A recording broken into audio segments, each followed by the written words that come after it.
नमस्कार साथियों, आज हम आपको आर्टिकल 28 तक पढ़ा दिए थे, उसके आगे से हम लोग आज देखते हैं, ठीक है? तो आर्टिकल 29 से हम लोग चालू करते हैं। रिवीजन रहेगा जब ये लास्ट हो जाएगा भाग 3, भाग 4 तक डीपीएसपी, तो एक बार फिर से रिवीजन पूरा साथ में करेंगे। तो हम लोग देखते हैं, आज देखते हैं आर्टिकल 29, ठीक है? 28 से हमने बता दिया था। 28 में अगर रिवीजन करना तो एक बार रिकॉल हम लोग कर लेते हैं।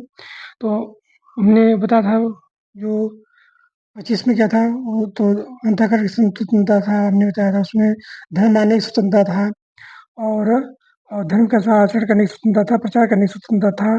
फिर 26 में क्या था, 26 में हमने ये बताया था कि जो संघ है, धार्मिक संघ है, संस्था है, उसको बनाने का अधिकार है और फिर उसका जो आयोजन है उसका करने का अधिकार है। अच्छा, और क्या है? और उसमें जैसे देखेंगे जो धन का अर्जन है वो आप अधिकार देता है, उसका प्रबंधन का अधिकार देता है जो भी अर्जित है। और ये हो गया 26 से 27 में हमने क्या बताया था, 27 में था धर्म की अभिवृद्धि के लिए कर न देने की स्वतंत्रता है, आप दें या न दें आपकी मर्जी है। 28 में क्या होता है, कुछ शिक्षण संस्थानों में जो धार्मिक शिक्षा है, जो धार्मिक उपासना है, वो उसमें उपस्थिति से स्वतंत्रता है। आपकी इच्छा करे तो समझ पहुँचिए या ना पहुँचिए, कोई मतलब आपको ऑब्जेक्शन नहीं कर सकता, इसके बारे में अधिकार दिया गया था। अच्छा, हमने ये बात बताया था 28 आर्टिकल में कि 27 देखते हैं। 27 में हमने ये बोला था कि सरकार जो है वो शुल्क लगाती है, टैक्स नहीं लगाती है, ठीक है? तो शुल्क का तात्पर्य है कि वहीं लेके वहीं पे मेंटेनेंस के लिए खर्च कर देती है। अदर जिसके उद्देश्य से लेती है उसी के उद्देश्य पे खत्म करना पड़ेगा, शुल्क ये नियम है, टैक्स का ये नियम नहीं है। टैक्स आप ले लीजिए, कहीं भी खत्म करिए, वो सरकार ऊपर डिपेंड करता है। अच्छा, इसमें 2 बातें और आती हैं। 2 बातें इसमें क्या था, कभी-कभी ये प्रश्न कमेंट में भी आया है कि जो हज यात्रा करते हैं वहाँ पे सब्सिडी सरकार देती है और कुछ कुंभ मेले हुए, जैसे ऐसे में मेले के आयोजन पर भी सरकार कुछ न कुछ तो खर्च करती है, तो वो टैक्स का ही पैसा है। तो उसमें क्या है, तो उस जो भावना है, तो उसमें आप अगर दर्शन से देखेंगे ना, उसमें मेन की पॉइंट क्या है, उसमें की पॉइंट ये है, आप इसको समझ के बताइएगा जिससे मैं बोल रहा हूँ। आपने एक बाजू वाले जा रहे थे हज करने या धार्मिक तीर्थ स्थल पे जा रहे हैं, आप एक कैलाश मानसरोवर जा रहे हैं, मान लीजिए, मोटी बात में ऐसे ही समझिए। तो वो देखा गया है कि जो अमूमन जो अमीर लोग थे वही जाते थे, गरीब लोग नहीं जा पा रहे थे। तो ये भावना बनने लगा, 2 ग्रुप बनने लगा कि यार ये तो पैसे वाले हैं वो तो जाएँगे, मैं कहाँ जा पाऊँगा? तो इस भावनाओं के इस जो भावना बनी है, इस भावना को जो अलग कर रहा है गरीब अमीर में, इसी भावना की प्रतिपूर्ति के लिए जो है सरकार सब्सिडी देती है कि गरीब आदमी भी चला जाए वहाँ पे। तो ये इस उद्देश्य, ताकि उसकी जो वैचारिक जो आध्यात्मिक जो भावनाएँ तृप्ति थी उसकी पूर्ति हो जाए। इस उद्देश्य से उसमें सब्सिडी दिया जाता है। आप उस उद्देश्य से मत देखिए, ठीक है? उसका जो मतलब राज्य का क्या है, मेन चीज़ आपको ज़्यादा से ज़्यादा कल्याण देने का है, तो उसका पर्पज़ वो है, ठीक है? दूसरी बात उसमें वो आया था कि जो हमने आर्टिकल 28 में बताया था कि सरकारी स्कूलों में धार्मिक शिक्षा नहीं दे सकते हैं, हमने ये बताया था। तो उसमें कुछ ऑब्जेक्शन ये आया था कि भाई उसमें तो आप देखेंगे जैसे मोहम्मद साहब का हुआ है, कबीरदास जी का हुआ, गुरु नानक जी का है और उसमें कभी-कभी हिंदू जो स गुरु हैं उनको उनका भी नाम आ जा रहा है। तो उसमें पर्पज़ उसका ये है, जैसे बौद्ध है, जैन है, ये लोग पूरा आ जाते हैं। इसमें भी आते हैं जो द्वैतवाद है, शंकराचार्य जी, सब पूरा नाम तो आते ही हैं। तो उसमें यहाँ स्टडी का पर्पज़ ये है कि आपको नैतिक ज्ञान दिया जाए। आप अगल-बगल रह रहे हैं, आजू-बाजू रह रहे हैं, तो आप जानिए ना, कम से कम जानिए। तो उस उद्देश्य से नहीं पढ़ाया जा रहा है कि धर्म शिक्षा वहाँ नहीं दिया जा रहा है। उनका मतलब मेन पर्पज़ ये है कि नैतिक जो ज्ञान है, नैतिक ज्ञान मतलब जो हमारे जीवन में काम आने वाली चीज़ें हैं, उसको नैतिक ज्ञान बोलते हैं। जो है जो हमारा व्यवहार रहेगा, तो वो थोड़ा अलग हो जाएगा। तो आप अगर सीसैट में पढ़ेंगे, अच्छी बात वो है जो आप अगर पढ़े होंगे एप्टीट्यूड, जो सीसैट में आता है, एप्टीट्यूड एप्टीट्यूड। एप्टीट्यूड में क्या है, अभिवृत्तियाँ हैं। अभिवृत्तियाँ जो आपका जो रुझान है, अभिवृत्तियाँ मतलब रुझान, तो जो आपका रुझान है वो सकारात्मक हो सके। अभी जैसे मैं मान लीजिए मैं हिंदू धर्म का पूरा पढ़ा, तो उन्हीं का फॉलो करूँगा, दूसरे का देखूँगा तो अरे बेकार है। जबकि बेकार दूसरे धर्म किसी को देखेंगे तो कहेंगे अरे बेकार है, मेरा सही है। इसलिए आप सही कह रहे हैं कि उनके बारे में आप जानते ही नहीं। नैतिक ज्ञान इसीलिए दिया जाता है कि दिया जाता है कि आप उनके धर्मों के बारे में भी जानें, वो अपने धर्म के बारे में भी जानें, तुलना करें, तो वो पता चलेगा कि क्या सही है, क्या गड़बड़ है।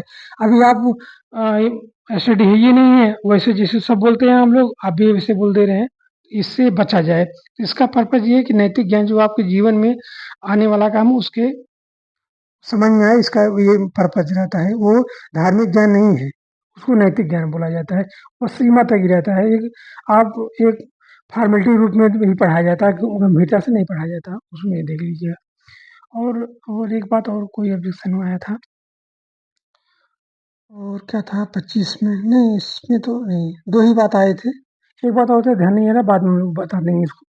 तो चलिए ठीक है, ये रहा आपका ये आर्टिकल 28 का जो कानून, कुछ समस्या थी वो हुआ हल, 27 के बारे में वो हल हुआ, और 26 के बारे में नहीं था। ठीक है, ये रहे। अब हम लोग आर्टिकल चलते हैं, आज हम 29 से पढ़ाते हैं, ठीक है? आर्टिकल 29 ये है।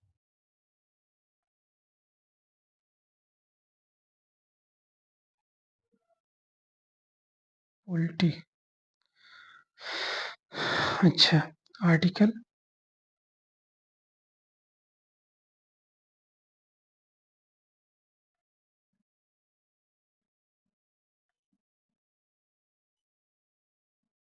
Article 29, article 29। तो आर्टिकल 29 में क्या है? तो आर्टिकल 29 में ये बोला गया है कि जो आप ये मान चलिए, जो संस्कृति शब्द है, संस्कृति, ये ध्यान रखिए, संस्कृत क्या शब्द है, अभी हम स्पष्ट कर देता हूँ ये। और 30 क्या है? शिक्षा से संबंधी अधिकार है। अच्छा, किसको दिया गया है? ये माइनॉरिटी को दिया गया है, जो अल्पसंख्यक लोग हैं। अब ये सवाल आता है, अल्पसंख्यक लोग हैं कौन? तो अल्पसंख्यक माइनॉरिटी क्या चीज़ है, आप अगर अच्छे से समझेंगे तो आप इस अंदाज़ा लगा लीजिए कि ये जो भारत देश है, अल्पसंख्यक एक प्रकार से गुलदस्ता टाइप, जैसे जो गुलाब की टहनियाँ हों, और उसमें अगर फूल लगे हों तो कितना टहनी में अच्छा लगेगा। तो वो जो अंग्रेज लोग थे, अंग्रेज लोगों ने क्या किया, जो हम लोग जो जैसे आप देखेंगे हिंदू धर्म है, बौद्ध है, जैन है, सिख है, ईसाई है, यहूदी है, पारसी हैं। तो ये जो धर्म है, ये एक प्रकार से एक गुलदस्ते में 7 फूल टाइप के हैं। तो वो अंग्रेजों ने क्या किया, जो अल्पसंख्यक लोग थे, यानी माइनॉरिटी जो थे, उन्हीं को वो क्या किए थे, उन्हीं पे वो दांव रच करके, समझ लीजिए, 19 साल या 20 साल अतिरिक्त शासन किया था। कैसे? तो आप अगर 1928 में देखें, जब नेहरू रिपोर्ट आया था, तो नेहरू रिपोर्ट में अगर जिन्ना जी अगर उसमें सहमत हो गए होते, तो लगभग सभी सहमत थे, उसी समय आपको डोमिनियन दर्जा मिल ही जाता। भारत स्वतंत्र उसी समय हो जाता, 1928 में ही, अगर जिन्ना साहब ने मान लिए होते बात। अगर उसमें मानने का क्या पर्पज़ था, उन्होंने कहा नहीं, जो नेहरू रिपोर्ट में ये बोला गया कि पृथक निर्वाचन के बाद उस जगह पर आरक्षण, मतलब आरक्षण की पद्धति होनी चाहिए, ये मोतीलाल जी नेहरू जी ने कहा था।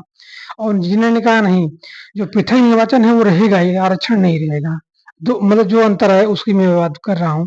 अच्छा, फिर दूसरा पॉइंट ज़्यादा अंतर क्या आ रहा था, अवशिष्ट शक्तियाँ केंद्र के पास हो, नेहरू जी ने बोला था, अवशिष्ट शक्तियाँ राज्य के पास हो, ये जिन्ना ने कहा था। क्यों कहा था? क्योंकि केंद्र की जगह मनमानी करने लगेगा तो अवशिष्ट शक्तियाँ राज्य के पास रहेगा, वो तुरंत अपना अलग हो जाएगा।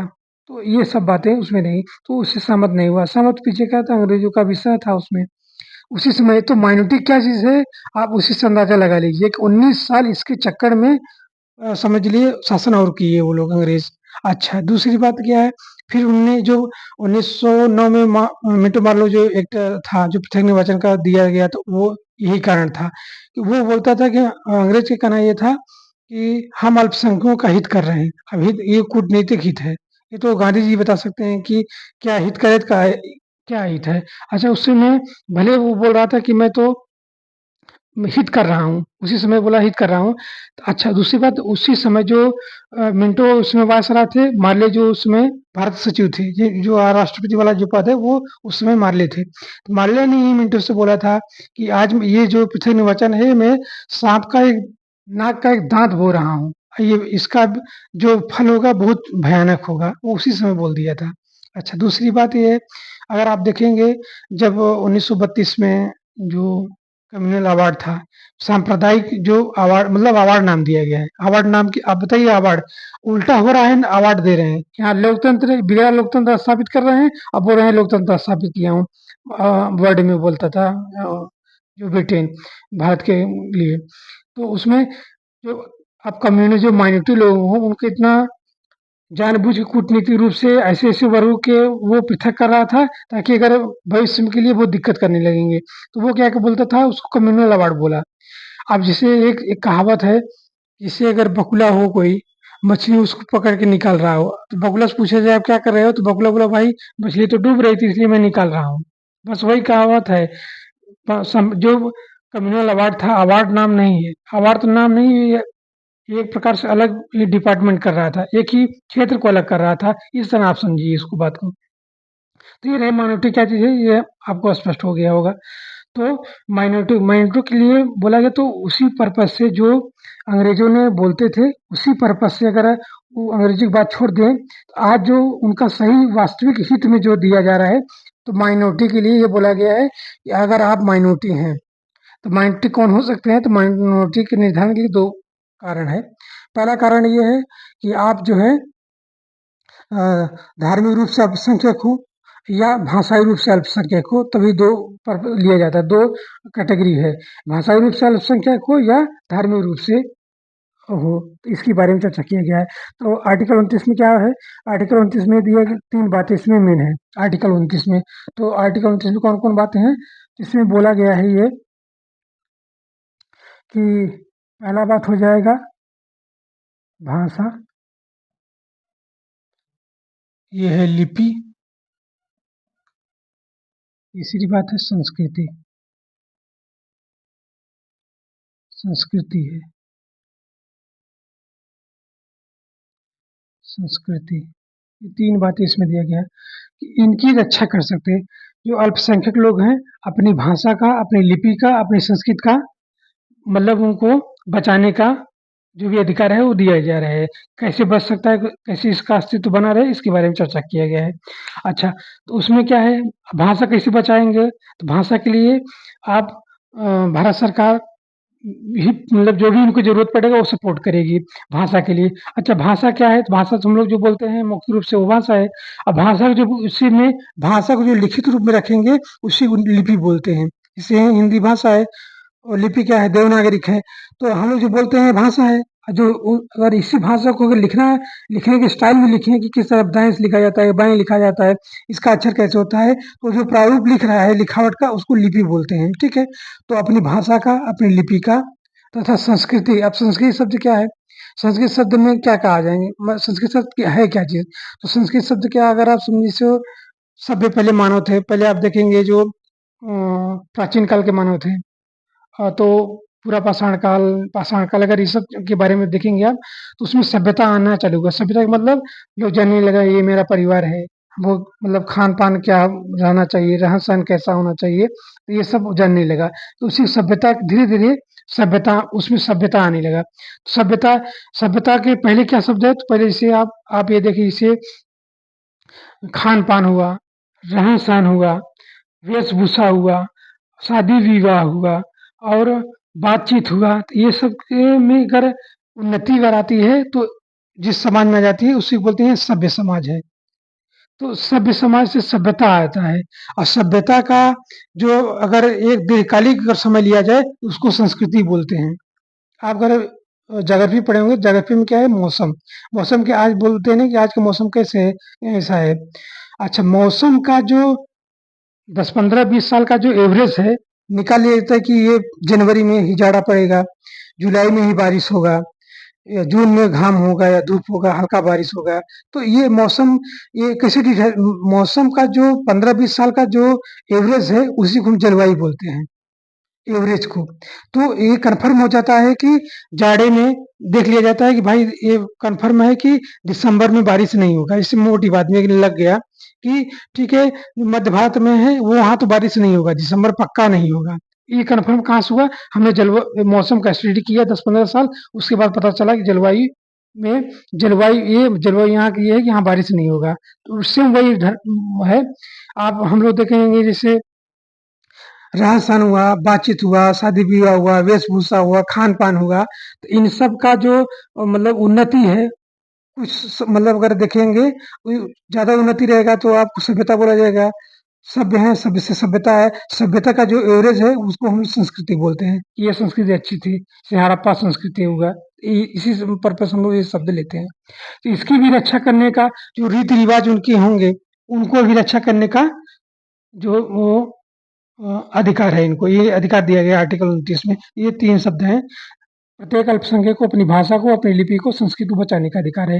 भाषा क्या है? जो हम बोलते हैं। लिपि क्या है? इसको अगर हम लिखने वाले में कन्वर्जन करेंगे, उसको लिपि बोलते हैं। संस्कृत क्या है? मैंने ये बता दिया। ठीक है? तो ये रहे आर्टिकल 29। आर्टिकल 29 में अल्पसंख्यकों को भाषा और लिपि और संस्कृत बचाने का अधिकार है। ठीक है? उसको उन्नति करने का जो अधिकार है, ये दिया गया है।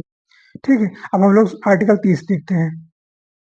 अच्छा, एक शब्द और आता है जो हमने बताया था, जो आर्टिकल 26 में धार्मिक कार्यों का जो प्रबंधन करने का है। तो धार्मिक में आप अगर देखेंगे 2 शब्द आएगा।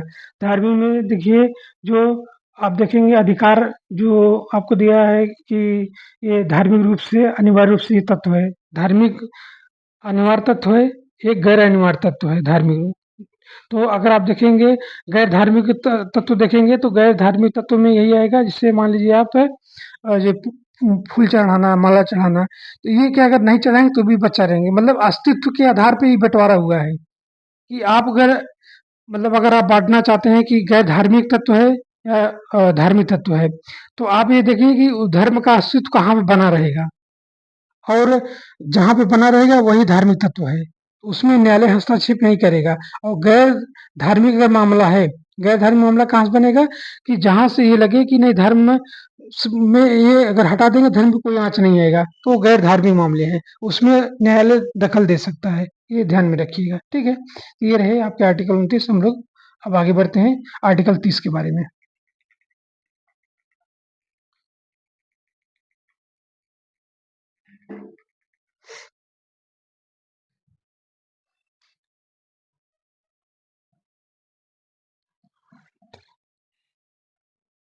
आर्टिकल 30। अच्छा, आर्टिकल 30 में क्या है? आर्टिकल 30 में ये बोला गया है कि शिक्षा का अधिकार है। किसको अधिकार है? तो वही शिक्षा का अधिकार, एजुकेशन का राइट। ठीक रहेगा। एजुकेशन, एजुकेशन का अधिकार। ठीक है, राइट। एजुकेशन, शिक्षा का अधिकार। यहाँ लिख ही देता हूँ। ठीक रहेगा। ये है शिक्षा। ठीक। तो ये शिक्षा का अधिकार है। शिक्षा का अधिकार कैसे बचा रहेगा उन लोगों को? शिक्षा का अधिकार में ये बचा रहेगा कि जो माइनॉरिटी लोग हैं उनको अपनी संस्थाओं को, अब जो भी अपनी संस्था है उसको स्थापित करने तथा उससे प्रशासनिक करने का अधिकार दिया गया है। ठीक है, आपको लगता है अगर आर्थिक सहायता होता है तो सरकार मदद करेगी। आप जो अपनी निजी जो भी अच्छा लगे ऐसी संस्थाओं का आप स्थापना करिए और उसका प्रशासन करिए, सरकार आपको सपोर्ट करेगी। और ध्यान रखिएगा, जो हमने आर्टिकल 15 में बताया था, आर्टिकल 15 में बताया था कि जो 27% जो है आरक्षण है एजुकेशन में ओबीसी के लिए, 15% एससी के लिए, 7.5% जो एसटी के लिए है, और 10% जो जनरल आर्थिक रूप से जो जनरल वर्ग को दिया जाता है, कमजोर वर्गों के लिए, तो यहाँ लागू नहीं होगा। अगर ये संस्थान खोल लेते हैं माइनॉरिटी लोग, तो वो जो आरक्षण वाला प्रावधान है यहाँ नहीं लागू होगा।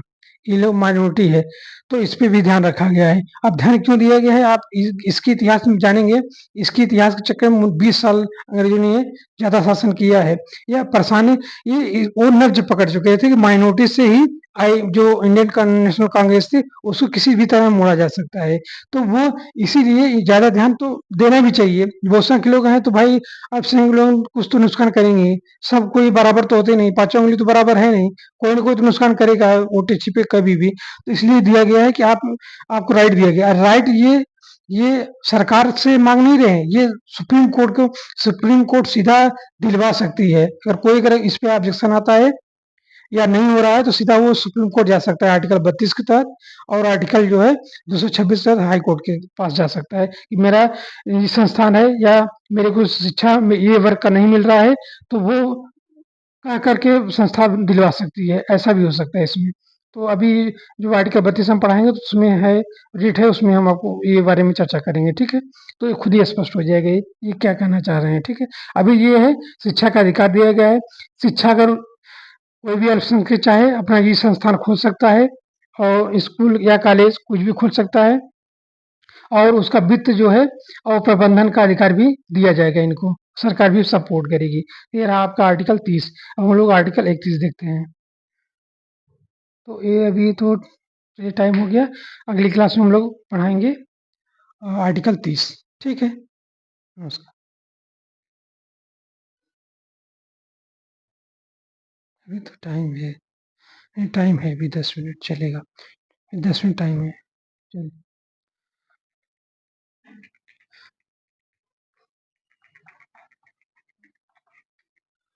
कितना हो रहा है? 20। चल, आर्टिकल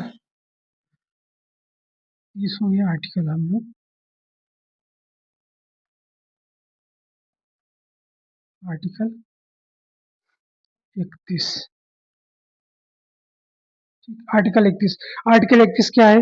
तो हमने आर्टिकल 19 में बताया था जो एफ निकाल दिया गया वो संपत्ति का आधार मतलब अधिकार था। तो ये भी संपत्ति का ही अधिकार है आर्टिकल 31, ठीक है? मगर ये अंतर क्या है? ये आपका जो है पैतृक हो सकता है, वो जो आप खुद कमा के बना सकते हैं, जो एफ था।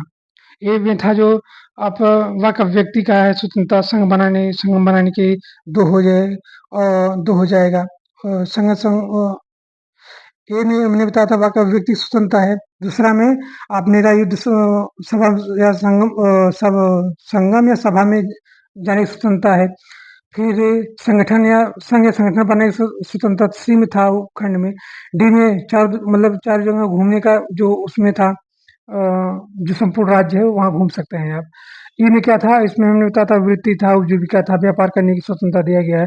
एफ जो था वो संपत्ति का अर्जन का अधिकार था, वही निकाल दिया गया था। और ये 31 भी निकाला गया था, ठीक है? तो उसमें अब हम जो खुद कमा के बना रहे हैं उसको उसमें यह भी रख सकते हैं। ये जो अधिकार है वो पैतृक अधिकार है, यानी कि पिताजी का रहा होगा, दादाजी का रहा होगा, ये आप ऐसे समझ लीजिएगा, ठीक है? और जी जो तो हमें बताया था आवास का अधिकार है, ठीक है? तो ये वो रहा। ये इसमें जो आर्टिकल 19 का और खंड 1 का जो उप क्लास था एफ, और आर्टिकल 31 ये संपत्ति का अधिकार है। ये संपत्ति का जो आर्टिकल 31 है ये पैतृक संपत्ति हो सकती है, और जो आर्टिकल 19 का 1 क्लास का उप क्लास हमने बताया था कल, आर्टिकल आर्टिकल के बाद क्लास, क्लास के बाद सब क्लास, ठीक? ये ध्यान रखिएगा उसको। तो जो ये है आर्टिकल 31 है, इसमें पैतृक संपत्ति मानी है।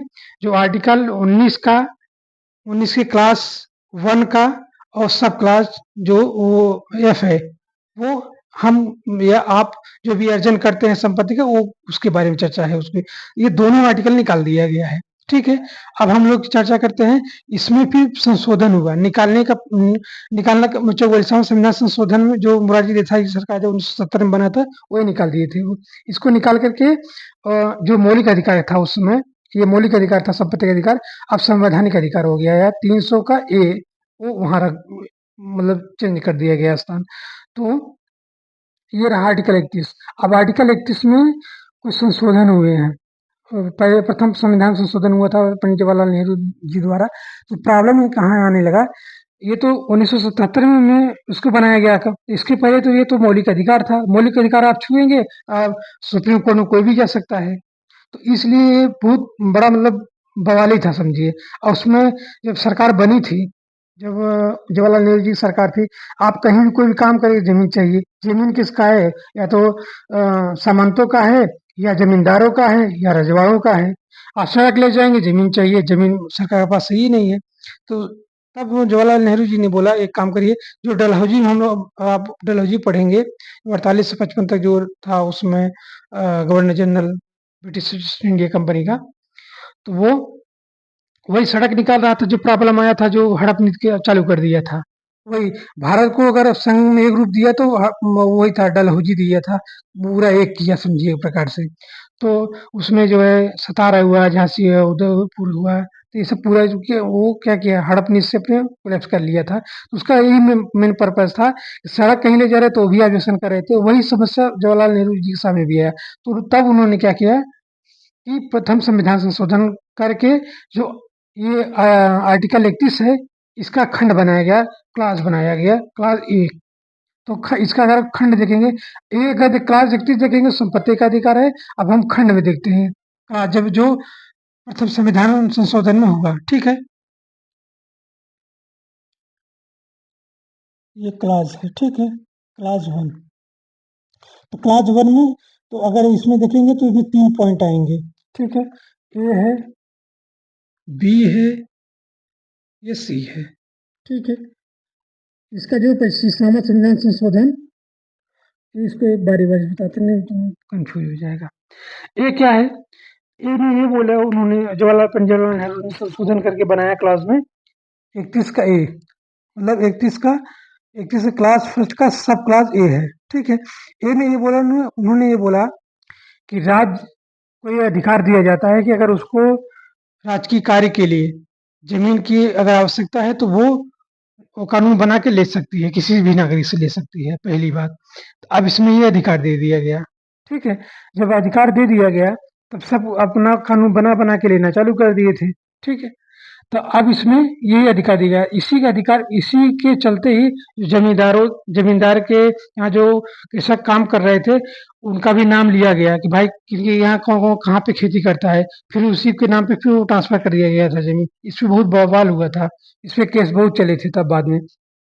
अच्छा, और दूसरी बात उन्होंने क्या किया संशोधन करके, जो आर्टिकल ये 31 का क्लास 1 का सब क्लास बी है, यही सूची जो है 9वीं अनुसूची है, यही जो सब क्लास है बी है, यही अनुसूची जो 9 की है व्याख्या यहीं से होता है। इसकी सूची रखा गया है, इसमें सूची ये रखा गया है कि इस बी वाले में जो भी जिनका भी नाम रहेगा, जिस विषय का नाम रहेगा, वो आर्टिकल जो 13 का है, वो संविधान जो सुप्रीम कोर्ट है उसका समीक्षा नहीं कर सकती, क्योंकि वो समीक्षा करेगी, आप इसका हनन करेंगे तो वो रद्द कर देगी। तो जवाहरलाल नेहरू जी ने इस लिस्ट में ही बना दिया, ये 9वीं अनुसूची जो बना था, 9वीं सूची इन्हीं से बना है, 20 से बना है। तो 9वीं अनुसूची में जो भी विषय रहेंगे उसमें सुप्रीम कोर्ट आर्टिकल 13 तक समीक्षा नहीं कर सकती, ये अधिकार दे दी गया। उसके बाद इसमें जमीन सबका जो भूमिहीन थे उसको जमीन दे दिया गया।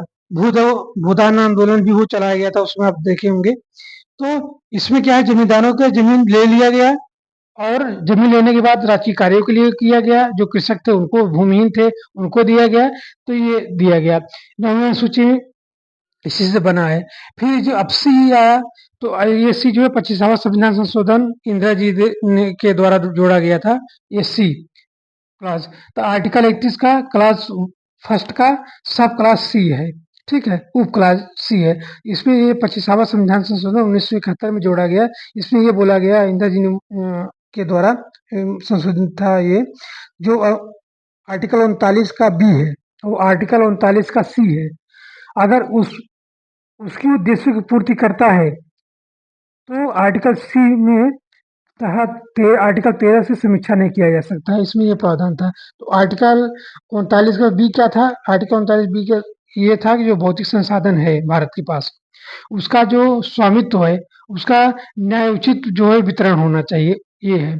और ये बी है। सी में आर्टिकल 39 का सी क्या है, आर्टिकल 39 का जो सी क्लास है उसमें ये बोला गया है कि जो भी उत्पादन के साधन हैं, जो भी धन है, वो निम्न स्तर जो वंचित लोग हैं उन तक पहुंच होना चाहिए, उसका संकेंद्रण नहीं होना चाहिए, मतलब केंद्रीकरण नहीं होना चाहिए कि एक ही आदमी किसी व्यक्ति के पास हो, ऐसा नहीं हो।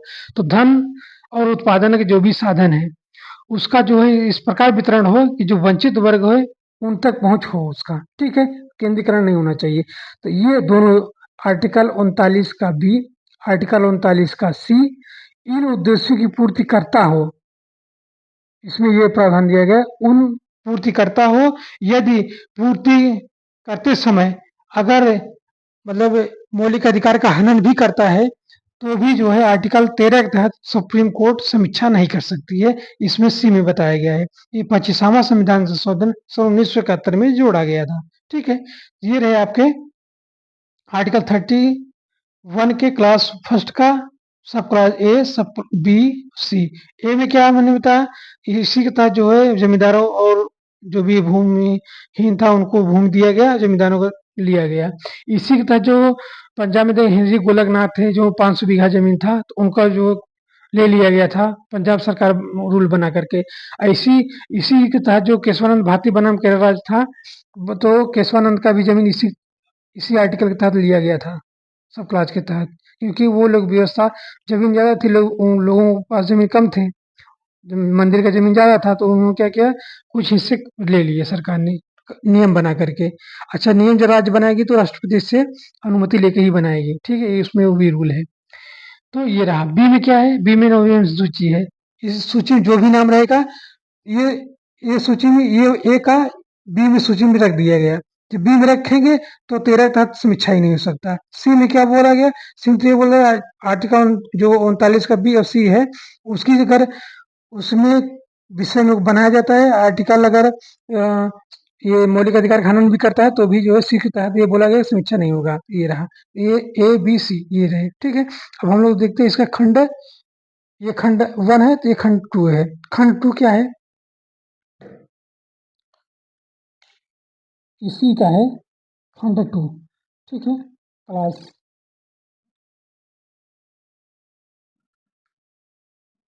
क्लास 2। कितना टाइम हुआ, हो गया है, 2 मिनट और लगेगा। हाँ, तो दो ये हो गया। इसमें क्या प्रावधान था, इसमें प्रावधान ये था, यदि पहली बात जो ये आपका लिया जाता है जमीन, जो जमीन ये ले रहे हैं, अगर राज्य अगर जमीन ले रहे किसी व्यक्ति का, तो भूमिधर वो तो छोड़ दीजिए। अब मान लीजिए सबको दे दिया गया है, कोई किसी किसान है या जमींदार है, कोई है, 5 बीघा से ऊपर रहेगा तो मालगुजारी लगता ही है। तो उस प्रावधान के हिसाब से 5 बीघा एक व्यक्ति हो सकता है, चलेगा। ज्यादा रहेगा मालगुजारी देना पड़ेगा। तो ऑटोमेटिक कोई आदमी रखेगा नहीं 5 बीघा से, वो डिवाइडेशन कर देगा। ठीक है, ये रूल के तहत है। अगर भविष्य में कभी भी मान लीजिए, अगर राज्य सरकार, केंद्र सरकार जमीन किसी का लेती है, किसी भी व्यक्ति का लेती है, तो इसमें ये क्लास 2 में प्रावधान किया गया कि वो मुआवजा देगी। जो जवाहरलाल नेहरू जी थे, उस समय तो ये बोले थे कि मुआवजा ही शब्द था। ये मुआवजा से इंदिरा जी के द्वारा दिया गया था। तो उसमें वो बोला गया था कि जो हरजाना टाइप का होता है, ये दिया जाएगा। तो मुआवजा शब्द इंदिरा गांधी जी ने जोड़ दिया, तो उसमें मुआवजा दिया जाएगा, भी बोला जाता है। ठीक है, क्षतिपूर्ति बोलते हैं। जवाहरलाल नेहरू जी बोलते हैं कि अगर लिया जाएगा क्षतिपूर्ति लिया जाएगा, ये शब्द क्षतिपूर्ति था। उसके शब्द इंदिरा जी ने जोड़ दिया, मुआवजा दिया जाएगा। ठीक है, राज्य अगर लेती है तो आपको मुआवजा देगी सरकार। ठीक है, जो बाजार रेट रहेगा। अच्छा, एक बात, इसमें दो बातें थी। एक बात ये हो गया, ठीक है, कि आपको मुआवजा दिया जाएगा। ठीक है, मुआवजा, मुआवजा, ठीक है, मुआवजा, मुआवजा यहाँ पे आ जाएगा, मुआवजा, ये मुआवजा। ठीक है। अच्छा, दूसरी बात क्या है, तो एक बार ये स्पष्ट हुआ कि भाई मुआवजा दिया जाएगा। ठीक है। अच्छा, इसके बाद में ए हो गया, बी हो गया, सी हो गया आएगा। तो ये एक बार हम लोग फिर से देख लेते हैं, टाइम भी हो गया है। तो ए में हमने ये बताया कि भूमिहीनों को जमीन दिया गया है। बी में क्या बोला कि उन्होंने सूची की व्याख्या करेगा, मतलब सूची में जो है यही व्याख्या करेगा। सी, हमने ये बता दिया कि सी में क्या है, तो सी में ए हो गया, बी हो गया, सी। अच्छा, एक चीज और है, उसको बताएंगे, रहने दें। चलिए, अभी अब नेक्स्ट क्लास में हम लोग देखते हैं। तब टाइम भी हो गया है। ठीक है, थैंक यू। हम लोग अब नेक्स्ट क्लास में देखते हैं। ठीक, थैंक यू।